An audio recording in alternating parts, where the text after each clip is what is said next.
What is up, YouTube? It is Matty, and I'd like to apologise if my voice sounds a little bit croaky. But moving past that, this is the me warring with Dark Fallout in my Matty clashing with series.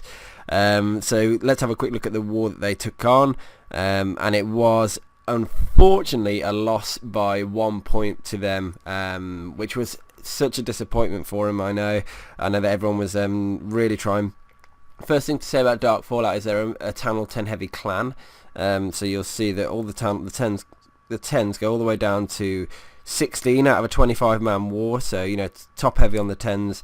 And in terms of the defensive Channel 10s, you'll see that basically everyone was 2-starred, then getting onto the 3-stars, getting onto Channel 9s, pretty much all of them were 3-starred -2, and if the irony is, if you'd have got the 2 Channel 9s, you'd have won the war. It's really unfortunate. I think one of the main issues with the clan is the Channel 9s just are in the transitional period of learning to 3-star. They really need someone to sort of drive their Channel 9s to and help them out. Let's show my war attacks. Let's have a little look. Hold on, I can't remember where they were. Here's one. My first one was a fail. Now let's have a look at that, which is a little bit unfortunate. Obviously, it's my mini account. I would have liked to do like an AQ walk go Vaho on this one, but I wouldn't. My Valks are level 1, and it just wouldn't have worked out. I was hoping my Golem would have aggroed the Tesla that's next to that Archer Tower, because if it did, I'd have dropped a couple of hogs in to go and take it down. On the bottom side, look, I was hoping my Golem was going to aggro the Wizard Tower as well, but it didn't. So the start didn't work quite out. You can see the Tesla there now, because I'd have just sent the hogs in to take those defences down and made my life a little bit easier. Funneling in the Golems and Witches, and you can see the double giant bomb threats, one by both expos, basically, is the best way to summarise it. So I'm pushing the Golems in, jump spell down, king down. There is a hound that's there. Because I've funneled in a few wizards and queen, I should be able to take that down pretty quickly, and you can see it did actually go down pretty quick. The problem is, because my king's only low level, he just melted instantly. Wasn't able to take down the expo, wasn't able to take down the queen, so my king had to do all the work. Sorry, my queen had to do all the work. I sent in a couple of loons on the far right hand side to take down the cannon, and they did well. And what I was basically hoping is that my hogs were going to move forwards and through the base quickly. They just sort of got caught up and ended up taking a bit of time on that section. Then I had the section which I couldn't get because of my hogs didn't path quite. Sorry, my golem didn't tank for it, which I was hoping it would do. So it just didn't quite pan out for me. And then you'll find that I just slowly run out of hogs. When they get trying to take down the expos, because obviously they have to sit on the expos for a long time.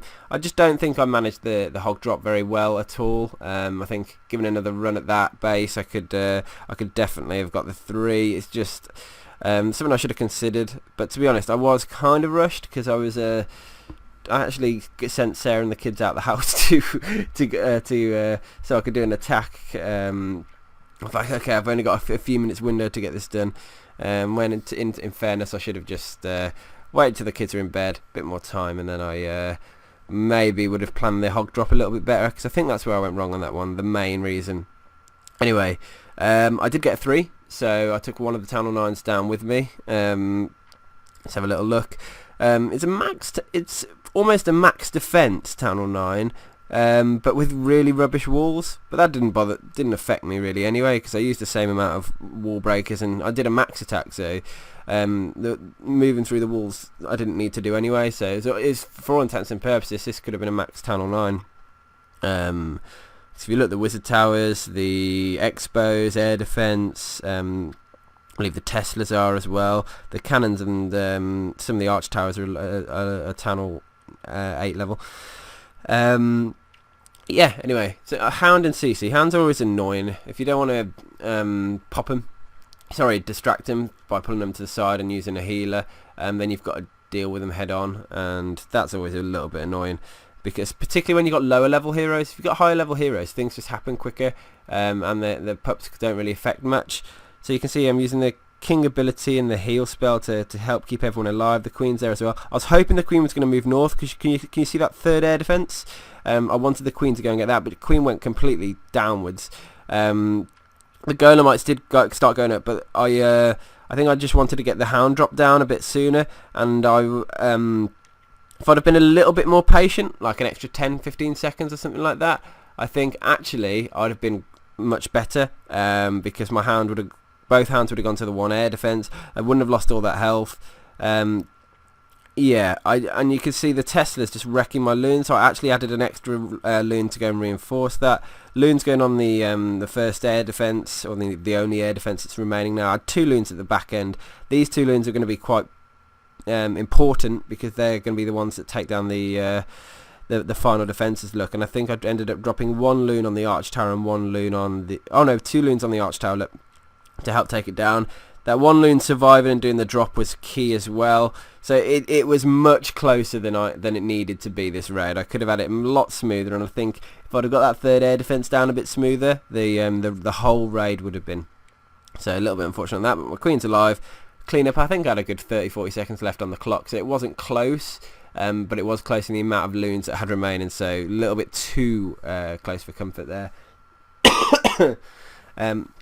I will show a couple of Town Hall 10 2 stars, just so we can... I'm not going to show any dips of Town Hall 10s hitting Town Hall 9s,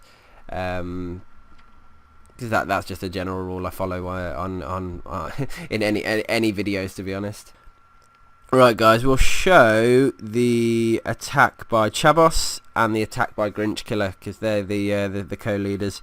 And you'll I've noticed that a lot of the attack stars that they're using are mass golem, so 5, 6, 7 golem sort of variants, which are, to be honest, the seem to be the Town Hall 10 strategy of the day. Adding in giants adds a good bit of value as well. The giants help tank inferno beams. They've got much high DPS, so they'll actually take buildings down, take defences down, which is also very key. So yeah, giants can add a lot of value to a Town Hall 10 raid if they're used right.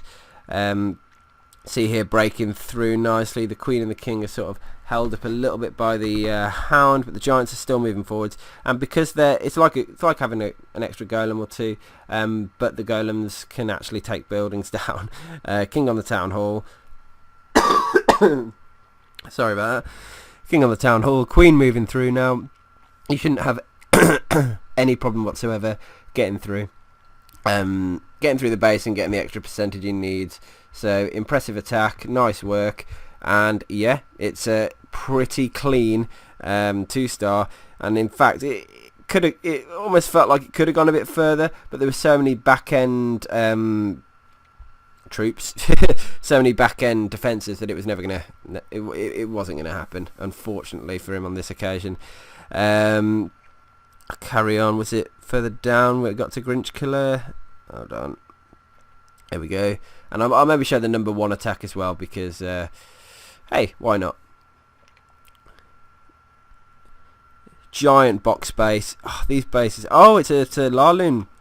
It's a nice little addition to the video for a 2-star. So he's doing sort of a spam Larloon, and I imagine the heroes are going to be back end to go and clinch the town hall. So Lava Loonian, because of the minions. You see pushing in the loons, using the freeze. I'd have used the freeze spell on the Inferno, but he's done it over the air defense just to try and keep his troops alive that little bit longer. And in fact, it is a single target Inferno, so it's not a huge necessity, particularly with all those loons coming in now. Look, and in fact, he's moving nice and swiftly over the town hall, and he might not even need his heroes here. Oh, it's looking close, very close. Okay, so the town hall's got 1 or 2 hits left on it. He's got some minions on the side, going to pick up an extra percent. Pups on the other side picking up an extra percent. So now he just needs to get his heroes in to go and seal the deal, should we say, and bring him home the final stars. King is slapping the wall. I'm going to speed this up. He's going to let his king go through and hit the walls to create the path in for the queen. Wall breakers in. Look, there's the queen. She's targeting the town hall. Job is done now on the 1-star. 2nd star ability. Boom. There it is. Nice. Here we go, is the final talent 10 attack we're going to show. Fully maxed talent 10, 7 golems, 14 wizards, 4 archers as well. Quad jump, so he's just basically going to smash all those golems in and see what he can do. Get them in towards the core, and because they'll just tank Inferno Beams, they'll tank Hero, they'll tank everything. So as long as you can get the wizards, then tanking for those wizards and the heroes, you're set really. I was going to say I didn't know if he was going to jump straight through the middle, but it looks like he is, which is great. All the final golems nearly down now. He's got one more to drop. The CC have been pulled. I think he should be looking to poison them anytime soon, probably as they're heading towards his golems. I'd have dropped the poison down way sooner, and it looks like he's actually caught the edge of the poison, so that the we had giants in the CC. The loons were going to move out, but the king and the queen are in. They're going towards the town hall. Everything is tanking for him. Been able to rack up some decent percent so far. He has got 4 archers to help him right at the back end if he needs it. King moving through nicely now. Queen is in a position where she's going to start jumping through to the town hall compartment next, by the look of it. Once that, here we go. She's on the town hall, so she doesn't even need to jump in. He's going to use the ability now. Stop her losing all that health to the Tesla. A few more percentage points she's gaining here. That mortal will go down, and that's going to give him actually percentage if he needs it on the right hand side with that army camp. And I think there wasn't a huge amount of percent he could get. Oh yeah, no, there's a few, but he's got it anyway. So great job.